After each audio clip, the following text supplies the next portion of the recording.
we'd have been proud to have had in Britain. And they all came from Basel. You might have great minds like Newton and Leibniz who make these fundamental breakthroughs, but you also need the disciples who take that message, clarify it, realise its implications, and then spread it wide. The family were originally merchants, and this is one of their houses. It's now part of the University of Basel, and it's been completely refurbished, apart from one room, which has been kept very much as the family would have used it. Dr. Fritz Nagel, keeper of the Bernoulli archive, has promised to show it to me. If we can find it. No, we are in the wrong floor. Wrong floor, okay. Wrong floor. Right. Oh, look, are these free apples? We can take an apple? No, wrong mathematician. Eventually, we got there.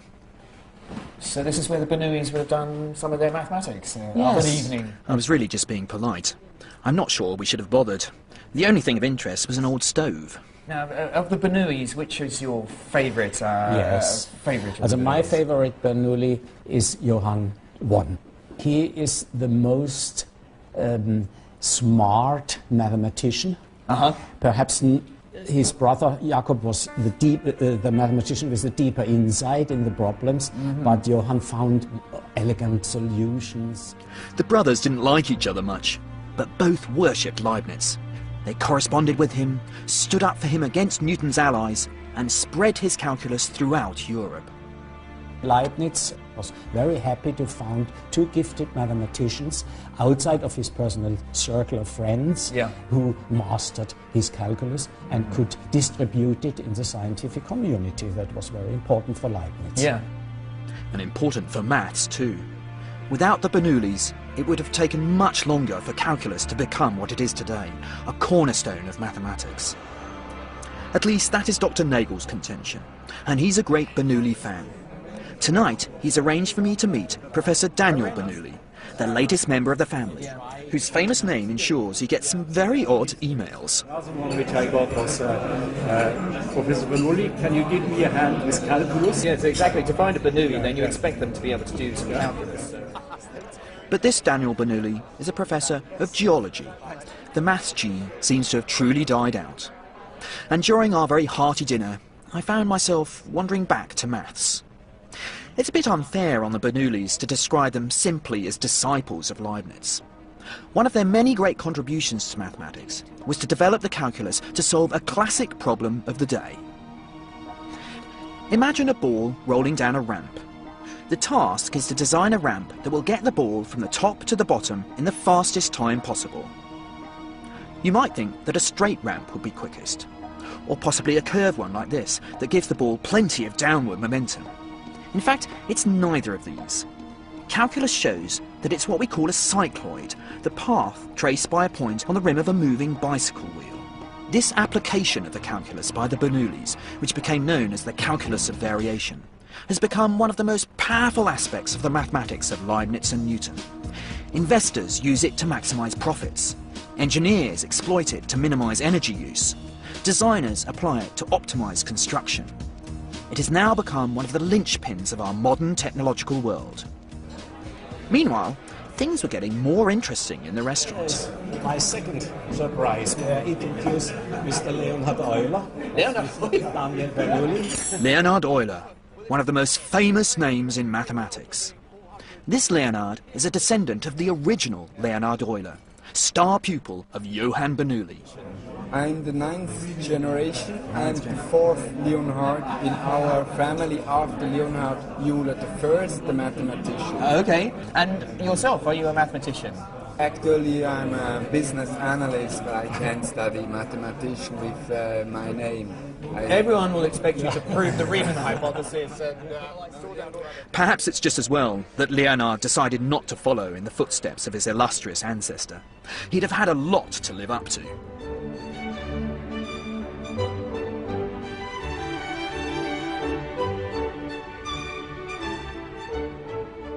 I'm going in a boat across the Rhine, and I must say I'm feeling a little bit worse for wear this morning. Last night's dinner with Mr. Euler and Professor Bernoulli degenerated into toasts to all the theorems that the Bernoullis and Eulers had proved, and by God, they proved quite a lot of them. Never again. I was getting disapproving glances from my fellow passengers as well. Luckily, it was only a short trip. Not like the trip that Euler took in 1728 to start a new life. Euler may have been the prodigy of Johann Bernoulli, but there was no room for him in the city. If your name wasn't Bernoulli, then there was little chance of getting a job in mathematics here in Basel. But Daniel, the son of Johann Bernoulli, was a great friend of Euler and managed to get him a job at his university. But to get there would take 7 weeks, because Daniel's university was in Russia. It wasn't an intellectual powerhouse like Berlin or Paris, but St. Petersburg was by no means unsophisticated in the 18th century. Peter the Great had created his city very much in the European style, and every fashionable city of the time had a scientific academy. Peter's Academy is now a museum. It includes several rooms full of the kind of grotesque curiosities that are usually kept out of the public display in the West. But in the 1730s, this building was a centre for groundbreaking research. It's where Euler found his intellectual home. I'm sure that there could never be a more contented man than me. I Many of the ideas that were bubbling away at the time, calculus of variation, Fermat's theory of numbers, crystallise in Euler's hands. But he was also creating incredibly modern mathematics, topology and analysis. Much of the notation that I use today as a mathematician was created by Euler, numbers like E and I. Euler also popularised the use of the symbol pi. He even combined these numbers together in one of the most beautiful formulas of mathematics. E to the power of I times pi is equal to -1, an amazing feat of mathematical alchemy. His life, in fact, is full of mathematical magic. Euler applied his skills to an immense range of topics, from prime numbers to optics to astronomy. He devised a new system of weights and measures, wrote a textbook on mechanics, and even found time to develop a new theory of music. I think of him as the Mozart of maths, and that view is shared by the mathematician Nikolai Vavilov, who met me at the house that was given to Euler by Catherine the Great. Euler lived here from 66 to 83, which means from the year he came back to St. Petersburg to the year he died. And he was the a member of the Russian Academy of Sciences and the greatest mathematician. Right. This is exactly what it says. What is it now? Now it's a school, actually. A school? Yeah. Should we go in and see what's... Okay, yeah. I'm not sure Nikolai entirely approved, but nothing ventured. Perhaps we should talk to the head teacher and see whether we can... Да. Здравствуйте, мы пройдем к директору. The head didn't mind at all. I rather got the impression that she was used to people dropping in to talk about Euler. She even had a couple of very able pupils suspiciously close to hand. These two young ladies are ready to tell a few words about the scientist and about this very building. They certainly knew their stuff. They'd undertaken an entire classroom project on Euler, his long life, happy marriage, and 13 children. And then his tragedies. Only 5 of his children survived to adulthood. His first wife, who he adored, died young. He started losing most of his eyesight. So for the last years of his life, he still continued to work, actually. He still continued his mathematical research. Yeah, I read a lovely quote that said, now with his blindness, he hasn't got any distractions and he can finally get on with his mathematics. Yeah, this is what he said, yes. Very positive attitude. Actually, It was a totally unexpected and charming visit. Although I couldn't resist sneaking back and correcting one of the equations on the board when everyone else had left. To demonstrate one of my favourite Euler theorems, I needed a drink. It concerns calculating infinite sums, the discovery that shot Euler to the top of the mathematical pops when it was announced in 1735. Take 1 shot glass full of vodka and add it to this tall glass here. Next, take a glass which is a quarter full or a half squared and add it to the first glass. Next, take a glass which is a 1/9 full or a 1/3 squared and add that one. Now, if I keep on adding infinitely many glasses where each one is a fraction squared, how much will be in this tall glass here? It was called the Basel problem after the Bernoullis tried and failed to solve it. Daniel Bernoulli knew that you would not get an infinite amount of vodka. He estimated that the total would come to about 1 3/5. But then Euler came along. Daniel was close, but mathematics is about precision. Euler calculated that the total height of the vodka would be exactly pi squared divided by 6. It was a complete surprise. What on earth did adding squares of fractions have to do with this special number pi? But Euler's analysis showed that they were two sides of the same equation. 1 plus a quarter plus a ninth plus a 16th and so on to infinity is equal to pi squared over 6. That's still quite a lot of vodka, but here goes.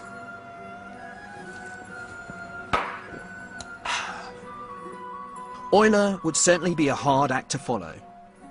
Mathematicians from two countries would try. Both France and Germany were caught up in the age of revolution that was sweeping Europe in the late 18th century. Both desperately needed mathematicians, but they went about supporting mathematics rather differently. Here in France, the revolution emphasised the usefulness of mathematics. Napoleon recognised that if you were going to have the best military machine, the best weaponry, then you needed the best mathematicians. Napoleon's reforms gave mathematics a big boost, but this was a mathematics that was going to serve society. Here in the German states, the great educationalist Wilhelm von Humboldt was also committed to mathematics, but a mathematics that was detached from the demands of the state and the military. Von Humboldt's educational reforms valued mathematics for its own sake. In France, they got wonderful mathematicians like Joseph Fourier, whose work on sound waves we still benefit from today. MP3 technology is based on Fourier analysis. But in Germany, they got, at least in my opinion, the greatest mathematician ever. Quaint and quiet, the university town of Göttingen may seem like a bit of a backwater. But this little town has been home to some of the giants of maths, including the man who's often described as the prince of mathematics, Carl Friedrich Gauss. Few non-mathematicians, however, seem to know anything about him. Not in Paris, qui s'appelle Carl Friedrich Gauss. No? Not in Oxford. I've heard the name, but I couldn't tell you. No idea. No idea? No. And I'm afraid to say, not even in modern Germany. Me? No? Okay. I don't know. You don't know? But in Göttingen, everyone knows who Gauss is. He's the local hero. His father was a stonemason, and it's likely that Gauss would have become one too. But his singular talent was recognised by his mother, and she helped ensure that he received the best possible education. Every few years in the news you hear about a new prodigy who's passed their A-levels at 10, gone to university at 12, but nobody compares to Gauss. Already at the age of 12, he was criticising Euclid's geometry. At 15, he discovered a new pattern in prime numbers which had eluded mathematicians for 2,000 years. And at 19, he discovered the construction of a 17-sided figure which nobody had known before this time. His early successes encouraged Gauss to keep a diary. Here at the University of Göttingen, you can still read it, if you can understand Latin. Fortunately, I had help. The first entry is in 1796. Is it possible to lift it up? Yes, but be careful. Yeah, It's really one of the most valuable things that this library possesses. Yeah, I can believe that. He writes beautifully. It is aesthetically very pleasing, you know, even if people don't understand what this is. It is just beautiful to look at. So I'm going to put this down, actually. It's very delicate. Yes. The diary proves that some of Gauss's ideas were 100 years ahead of their time. Well, here are some signs and these integrals. Sort of integrals. Very different sort of mathematics. This was the first intimations of the theory of elliptic functions, which was one of his other great developments.